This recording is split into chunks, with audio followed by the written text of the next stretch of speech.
नमस्ते। कभी सोचा है कि कुछ लोग मतलब कितनी भी मुश्किल घड़ी क्यों ना हो, इतने शांत कैसे रह लेते हैं? आज हम ना बुद्ध की एक बहुत पुरानी कहानी से इसी राज को समझने की कोशिश करेंगे। ये एक ऐसी कहानी है जो हमें सिखाती है कि भाई दूसरों के गुस्से का असर खुद पर पड़े बिना अपने मन की शांति कैसे बनाए रखें। तो चलिए इस जबरदस्त सबक को समझते हैं। तो कहानी शुरू होती है एक बिल्कुल अनअपेक्षित मुठभेड़ से।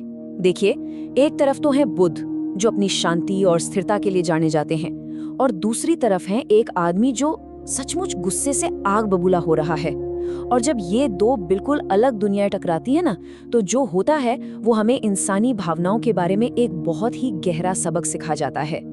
जरा सोच कर देखिए, बुद्ध शांति से गांव से गुजर रहे हैं और तभी अचानक से एक आदमी उन पर चिल्लाना शुरू कर देता है।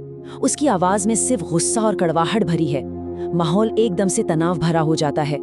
बिना किसी वजह के, बिना किसी उकसावे के वो आदमी अपनी सारी की सारी फ्रस्ट्रेशन बुद्ध पर निकाल रहा है। वो आदमी रुक ही नहीं रहा, लगातार अपमानजनक बातें बोले जा रहा है, अपनी पूरी भड़ास निकाल रहा है। मतलब वो बुद्ध के चरित्र पर, उनकी शिक्षाओं पर, हर चीज पर हमला कर रहा था। लेकिन बुद्ध, उन्होंने उसे न रोका न टोका, बस उसे अपनी बात कहने दी। और यही कुछ बहुत ही कमाल का होता है। उस आदमी के गुस्से के तूफान के बीच में भी बुद्ध एकदम शांत बने रहते हैं। वो ना तो कोई बहस करते हैं, ना अपना बचाव करते हैं, और नाराज तो बिल्कुल भी नहीं होते। वो बस वहां खड़े हैं जैसे कोई शांत झील हो, और उस सारी नेगेटिविटी को अपने अंदर आने से मानो साफ इनकार कर रहे हों। और फिर उस गहरी चुप्पी के बाद कहानी में एक ऐसा मोड़ आता है जिसकी किसी ने उम्मीद नहीं की थी। बुद्धा अब बोलते हैं, लेकिन वो जो कहते हैं वो कोई जवाब नहीं है, कोई पलटवार नहीं है। ये है एक बहुत ही सीधा सा सवाल, एक ऐसा सवाल जो सब कुछ बदलने वाला था। आखिरकार जब उस आदमी का गुस्सा थोड़ा ठंडा पड़ता है तो हवा में एक अजीब सी शांति छा जाती है। बुद्ध की वो शांत मौजूदगी और उनके चेहरे पर वो हल्की सी मुस्कान, उसने जैसे टकराव की सारी गर्मी को एक शांत जिज्ञासा में बदल दिया था। वो आदमी जो अभी कुछ पल पहले तक चिल्ला रहा था, अब चुपचाप खड़ा है, बस ये इंतजार कर रहा है कि अब आगे क्या होगा। और तब बुद्ध वो सवाल पूछते हैं जो इस पूरी कहानी का, आप कह सकते हैं, दिल है। वो पूछते हैं, अगर कोई आपको एक तोहफा दे और आप उसे लेने से मना कर दें, तो वो तोहफा आखिर किसका हुआ? एक पल के लिए इस पर सोचिए। सवाल बहुत सीधा है, पर इसका जवाब बहुत गहरा है। वो आदमी शायद थोड़ा हैरान होकर सीधा सा जवाब देता है, वो तो उसी के पास रहेगा जिसने उसे दिया था। उसे इस बात का जरा भी अंदाजा नहीं है कि उसने अभी अभी बुद्ध के बिछाए एक जाल में कदम रख दिया है, एक ऐसा जाल जो उसे एक बहुत बड़ी सच्चाई तक ले जाने वाला है। और बस यहीं पर बुद्ध अपनी असली प्रतिभा दिखाते हैं। वो उस तोहफे वाली सीधी सी बात को उस आदमी के उबलते हुए गुस्से से जोड़ देते हैं, और यहीं से इस कहानी का असली सबक शुरू होता है।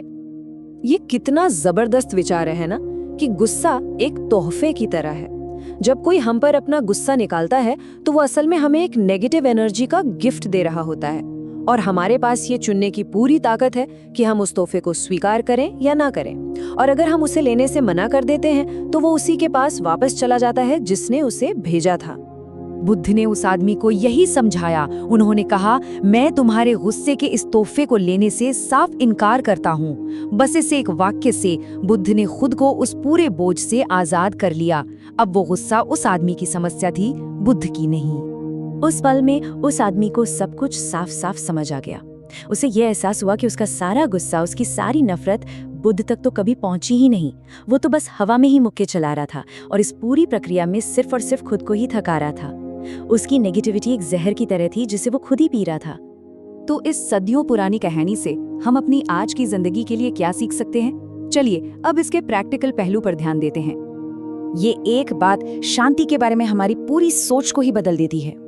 अक्सर हम क्या सोचते हैं कि शांति तब मिलेगी जब दुनिया हमारे हिसाब से चलेगी, पर यह कहानी सिखाती है कि सच्ची शांति बाहर की चीजों को कंट्रोल करने से नहीं, बल्कि अपने अंदर अपनी प्रतिक्रियाओं को कंट्रोल करने से आती है। बिल्कुल वैसे ही जैसे ट्रैफिक में फंसने पर चिल्लाने के बजाय एक गहरी सांस लेने का फैसला करना। तो इस कहानी का निचोड़ क्या है? सार ये है कि हमारी असली ताकत हमारे रिएक्शन को चुनने की काबिलियत में है। जब हम दूसरों की नेगेटिविटी को अपने अंदर लेने से मना कर देते हैं तो हम अपनी मेंटल पीस के चारों ओर एक सुरक्षा कवच बना लेते हैं। और ये कोई कमजोरी नहीं है, ये इमोशनल सेल्फ डिफेंस का सबसे बेहतरीन तरीका है। और इस प्रैक्टिस का नतीजा क्या होता है? सच्ची आज़ादी, दूसरों के इमोशनल उतार चढ़ाव की जंजीरों से आज़ाद होने का एहसास, अपने मन का मालिक बनने की आज़ादी। तो आज की ये बातचीत हमें एक सवाल के साथ छोड़ जाती है। अपनी रोजमर्रा की जिंदगी में हम दूसरों से ऐसे कौन से अनचाहे तोहफे जैसे कि स्ट्रेस, आलोचना या गुस्सा बिना सोचे समझे बस कबूल करते जा रहे हैं? और क्या हम उन्हें लौटाने का, उन्हें मना करने का फैसला कर सकते हैं?